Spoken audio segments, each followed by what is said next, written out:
ধরুন আপনি একদিন ঘুম থেকে উঠে দেখলেন সবকিছু কেমন যেন অদ্ভুত লাগছে, চারিদিকে যেন এক অদ্ভুত নীরবতা, মনে হচ্ছে পরিবেশের কোথাও একটা বড় শূন্যতার তৈরি হয়েছে। তাকিয়ে দেখেই আপনি ধীরে ধীরে বুঝতে পারবেন পৃথিবী থেকে সব মেয়ে ও নারী হঠাৎ করে হারিয়ে গেছে। এখন কি হবে এটা ভাবলেই গা শিউরে উঠে। শুধু মানসিক ধাক্কা নয়, আমাদের সমাজ, সভ্যতা, এমনকি আমাদের ভবিষ্যৎ সবকিছু একে একে ধসে পড়বে। এটা শুধু কল্পনার বিষয় নয়, এর ফলাফল হবে ভয়াবহ, জটিল এবং আমাদের ধারণার চেয়ে অনেক বড়। আমরা যুগের পর যুগ ধরে এমন এক সমাজ গড়েছি যেখানে নারী পুরুষ মিলেই ভারসাম্য তৈরি করেছে। আমাদের জীবন, পরিবার, সমাজ, এমনকি বিজ্ঞান ও সংস্কৃতিও এই ভারসাম্যের উপর দাঁড়িয়ে আছে। কিন্তু যদি একদিন হঠাৎ করে সেই ভারসাম্য একদম ভেঙে পড়ে, তাহলে আমরা শুধু অর্ধেক মানুষ হারাবো না, আমরা ভবিষ্যৎ প্রজন্ম জন্ম দেওয়ার সামর্থ্য হারিয়ে ফেলবো।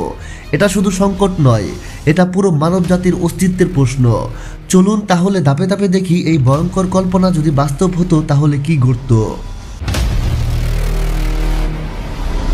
প্রথমেই পুরো বিশ্ব এক অজানা সুখে ডুবে যাবে।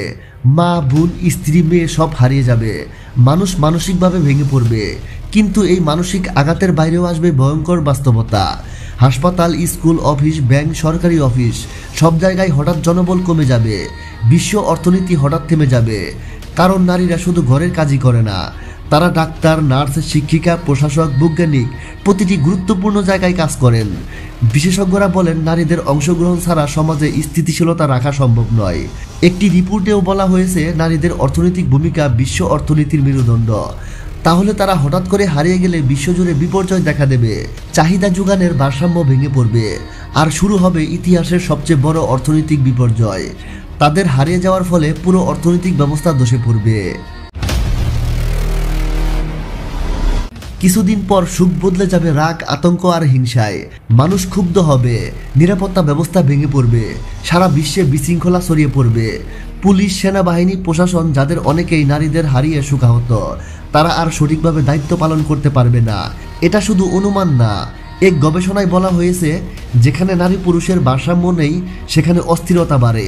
নারীরা যেসব গুরুত্বপূর্ণ দায়িত্বে ছিলেন, যেমন হাসপাতাল, শিক্ষা, খাবার সরবরাহ, পানি পরিষেবা, সব কাজই একে একে থেমে যাবে।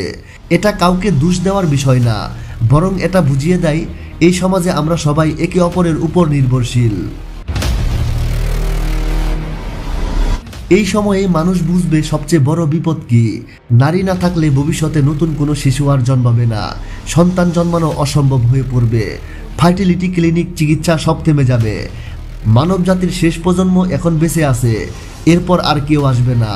এই সত্য জানার পর মানুষের মধ্যে শুরু হবে এক গভীর হতাশা। মানুষ জানবে যত দিনই তারা বাঁচুক, মানব ইতিহাস এখানেই থেমে যাবে। দার্শনিকরা একে বলে গ্রেট ফিল্টার, একটা সীমা যেখানে প্রতিটি উন্নত জাতি এসে একদিন থেমে যায়। আর আমাদের জন্য সেটা তখন বাস্তব হয়ে উঠবে, আর সেটা নিজের চোখে দেখব, অনুভব করব। বছর পেরোলেই অবশিষ্ট পুরুষেরা বুড়ো হতে থাকবে, শহর ফাঁকা হয়ে যাবে, কারখানার যন্ত্রে মরিচা পড়ে যাবে, ক্ষেত খামারে আগাছা জন্মাবে, লাইব্রেরিতে বই থাকবে কিন্তু কেউ পড়বে না, মানুষ থাকবে কিন্তু ভবিষ্যৎ থাকবে না। পেড্রোস প্যারাডক্স বলে একটা ধারণা আছে, যেখানে সভ্যতা টিকে থাকার সম্ভাবনা থাকলেও ধ্বংস অনিবার্য হয়ে পড়বে। আমরা তা হারে হারে টের পাব। এটা শুধু প্রজনন নয়, নারীরা চলে গেলে আমরা হারাবো বিভিন্ন দৃষ্টিভঙ্গি, অনুভূতি, নেতৃত্ব আর সৃষ্টিশীলতা। নারী পুরুষ একসঙ্গে থাকলে সমাজ পূর্ণ হয়, নারীহীন পৃথিবী হবে অসম্পূর্ণ। মানবতা শুধু সংখ্যা নয়, বৈচিত্র্যের পরিপূর্ণ। তাই এই হারানো শুধু মানুষ হারানো নয়, এটা হলো আমাদের ভবিষ্যৎ গল্প আর সভ্যতার এক পাশ হারিয়ে ফেলা। এই চিন্তা শুধু একটা গল্প নয়, এটা আমাদের চোখে আঙ্গুল দিয়ে দেখিয়ে দেয় নারীদের প্রতিটি ভূমিকা আমাদের জন্য কতটা গুরুত্বপূর্ণ। আমাদের উচিত এই ভারসাম্য, এই আত্মনির্ভরশীলতাকে শ্রদ্ধা করা। মানুষের ভবিষ্যৎ টিকে রাখতে হলে নারী পুরুষ উভয়ের অবদানকে মর্যাদা দেওয়া সবচেয়ে গুরুত্বপূর্ণ। এই ভিডিওটি যদি ভালো লেগে থাকে তাহলে অবশ্যই একটা লাইক দিবেন, এমনকি চ্যানেলটি সাবস্ক্রাইব করে আমাদের সাথেই থাকবেন। ধন্যবাদ সবাইকে।